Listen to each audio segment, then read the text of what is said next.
ছেলেদের খুব মন খারাপ হয় এই তিনটি বিশেষ কারণে। নাম্বার এক, যখন পকেটে টাকা থাকে না। যখন একটা ছেলের পকেটে টাকা থাকে না, তখন সেই ছেলের কোনো মূল্য থাকে না। তাই ছেলেদের মন খারাপের অন্যতম কারণ ছেলেদের পকেটে টাকা না থাকা। সবসময় মনে রাখবেন, একটা ছেলের পকেটে যদি টাকা না থাকে, তাহলে সেই ছেলেটি ওই সমাজের পতিতা থেকেও জঘন্য। এমনকি তার কোনো মূল্য নেই, তার মা বাবাও তাকে মূল্য দেয় না। সেই জন্য একটা ছেলের যখন খুব বেশি মন খারাপ, তখন বুঝে নেবেন ওই ছেলের পকেটে টাকা নাই। ছেলেটা হয়তো নিঃস্ব হয়ে গেছে বা উদাস হয়ে যাচ্ছে। কেন জানেন? কারণ ছেলেটার পকেটে টাকা নেই। একটা ছেলের খুব বেশি মন খারাপ হয় ঠিক এই কারণে। নাম্বার দুই, ছেলেদের মন খারাপের কারণ যখন তার মা বাবা অসুস্থ হয়। কারণ ছেলেরা জানে পৃথিবীতে একমাত্র আপন তার মা ও বাবা। আর যখনই তার মা বাবা অসুস্থ হয়ে যায়, তখন একটা ছেলের সত্যি সত্যি মন খারাপ হয়। ছেলেটি তখন উদাসীন হয়ে পড়ে। কি করব, কোথায় যাব, কোথায় গেলে আমার মা বাবা সুস্থ হবে। সেজন্য একটা ছেলের মা বাবা যখন অসুস্থ হয়ে যায়, তখন ছেলেটিও অসুস্থ হয়ে যায় এবং তার অনেক বেশি মন খারাপ হয়। এবং নাম্বার তিন, যখন তার প্রিয় মানুষটি তার জীবন থেকে চলে যায়, তখন ছেলেটির সত্যি সত্যি মন খারাপ হয়।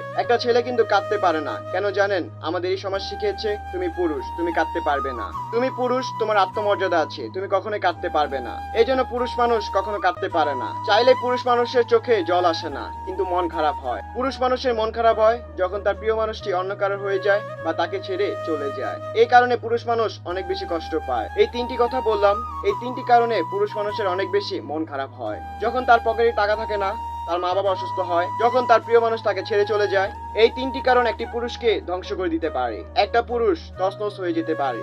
যখনই দেখবেন কোনো পুরুষ মানুষের মন খারাপ, তখনই বুঝে নেবেন ওই পুরুষ মানুষটি কোনো না কোনো সমস্যায় আছে। কারণ পুরুষ এত সহজে ভেঙে পড়ে না। সৃষ্টিকর্তা আমাদের সবাইকে বোঝার ক্ষমতা দান করুক।